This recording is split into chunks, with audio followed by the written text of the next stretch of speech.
Good evening, everyone. I hope you are enjoying this first week of Advent, which, as you know, celebrates hope. And as we heard about during Sarah's sermon on Sunday in the first day of the first week of Advent, a big part of hope is waiting. Well, in the second week of Advent that we're coming upon, that we'll be celebrating the start of this Sunday, the second week of Advent is about peace. And just like waiting is a big part of hope, a big part of peace and achieving it is dreaming, is having dreams and being able to, having a vision, being able to envision something better. Plus, during this second week of Advent, celebrating peace, we have Human Rights Day coming up. It's on December 10th, and with this Sunday being the first Sunday before Human Rights Day, it's considered Human Rights Sunday and honored the day later that week. So we will be discussing that as well, human rights in the context of peace and being able to achieve human rights by being able to envision it and having a dream. So we're going to start today with a reading from Isaiah, chapters 11, verses 1 through 10. It's a rather well-known verse, and I suspect at least parts of it will be familiar to you. Now, the Israelites believed that God would one day send a king who was descended from David to reunite the 12 tribes of Israel in peace. And this promised king was often referred to as the Messiah. So in this, the prophet Isaiah in these verses describes the Messiah as one who is filled with the Spirit of God and who serves the people with wisdom and with justice. And Isaiah talks about how with the Messiah's coming, surprising and wonderful things happen to the extent that wolves and lambs are living side by side. So here is the verses from Isaiah. Right page here. A shoot will grow up from the stump of Jesse. A branch will sprout from his roots. The Lord's Spirit will rest upon him, a spirit of wisdom and understanding, a spirit of planning and strength, a spirit and knowledge and fear of the Lord. He will delight in fearing the Lord. He won't judge by appearances, nor decide by hearsay. He will judge the needy with righteousness and decide with equity for those who suffer in the land. He will strike the violent with the rod of his mouth. By the breath of his lips, he will kill the wicked. Righteousness will be the belt around his hips, and faithfulness the belt around his waist. The wolf will live with the lamb. The leopard will lie down with the youngest goat, and the calf and the young lion will feed together, and a little child will lead them. The cow and the bear will graze. Their young will lie down together, and a lion will eat straw like an ox. A nursing child will play over the snake's hole. Toddlers will reach right over the serpent's den. They won't do any harm or destroy anywhere on my holy mountain. The earth will surely be filled with the knowledge of the Lord, just as the water covers the sea. It's rather a nice passage, so you can understand why it's one that is more well known. And these verses, one of the reasons they're so lovely is that they express people's dreams.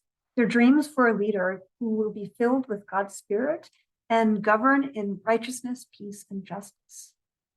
And this vision is contained with an even greater one, that when the Messiah appears and Israel is faithful to God's ways, creation itself will be transformed, and transformed in these amazing ways, like natural enemies, like the cow and the bear, or calf and the lion, the lamb. Natural enemies will be living side by side and feeding next to each other. And even small children will have nothing to fear from once dangerous creatures, like a nursing child will play over the snake's hole.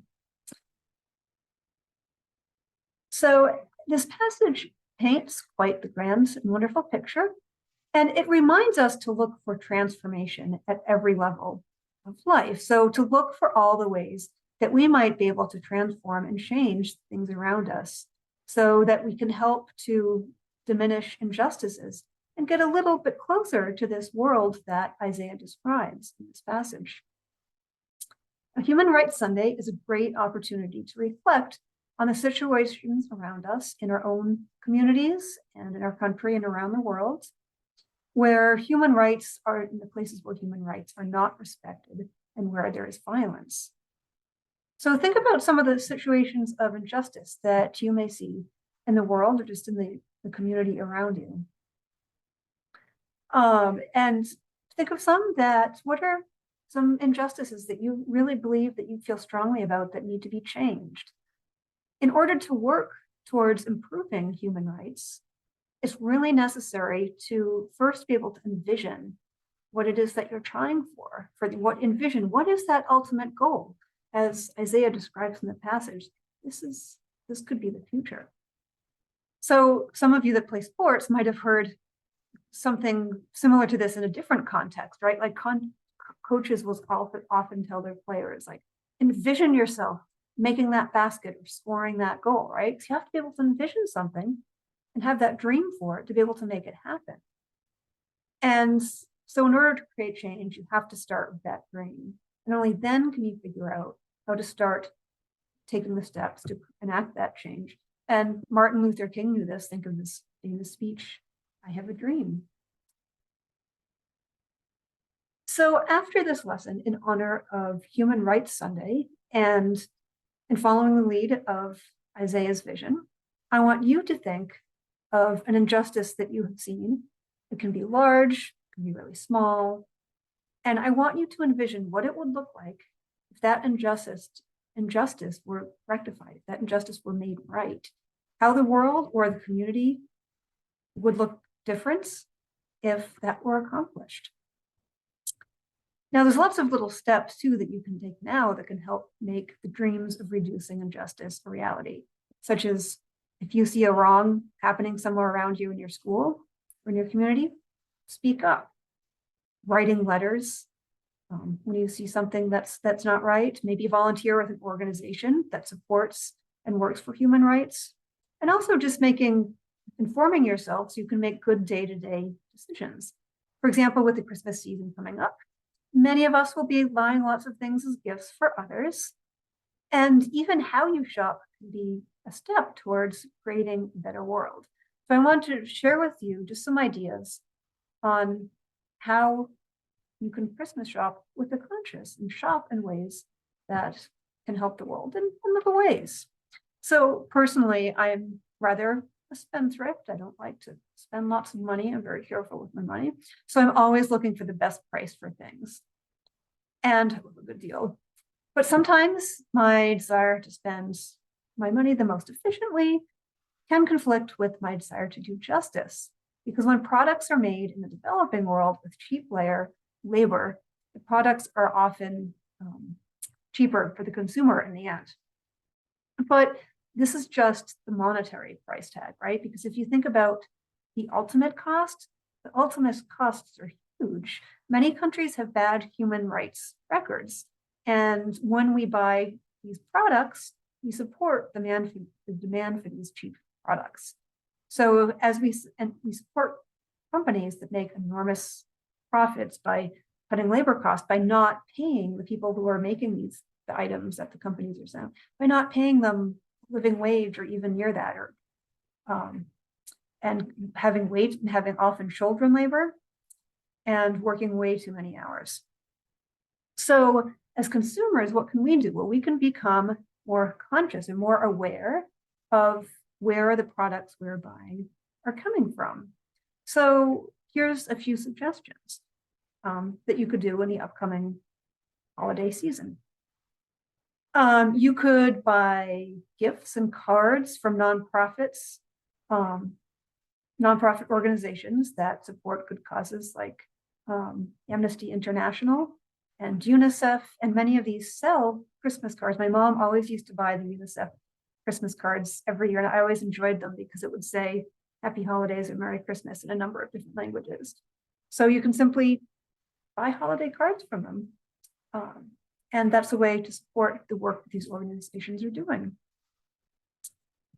Check the labels about where things on items to see where they're coming from, what country they're made in. For example, certain sectors of Mexico and Central America often involve workers who are under 16 that work 12 to 16 hours a day for sometimes as little as $1 or $2 a day. So, and some of these people produced clothing for companies like Levi Strauss and Guess, which Guess was around in my day when I was a teenager, so I don't know if it's around anymore.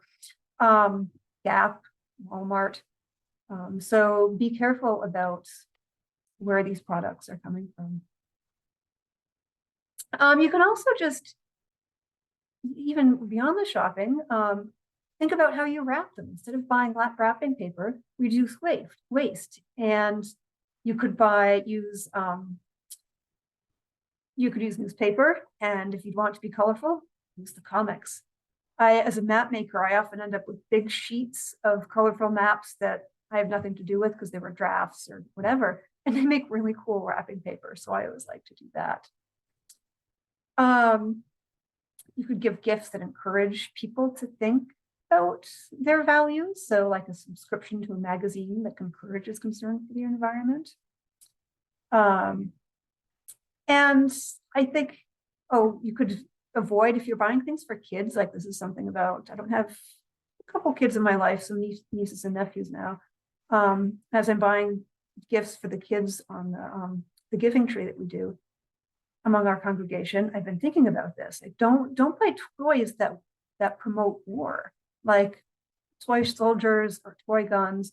Instead, think about toys that encourage peace or encourage just using your imaginations. And finally, when you think about those donation boxes at the local bank or the grocery store, when you go shopping, or if you're at the store with your mom or dad, and get a couple extra cans, maybe some pumpkin pie filling or some gravy or stuffing, like we've been supporting at Thanksgiving. But get a little bit of extra food and put some of that food in the donation box that will help feed the hungry. And I bet if you're shopping with your mom or dad and you ask, hey, can we get this extra can of food to put in the donation box as we leave the store, they'll agree to it. So just some ideas, and I bet you guys have lots of other ideas, could think of lots of other ways that you could be a good, conscious consumer this Christmas. So I wish you a week full of peace and a week of thinking about your dreams for a more peaceful world.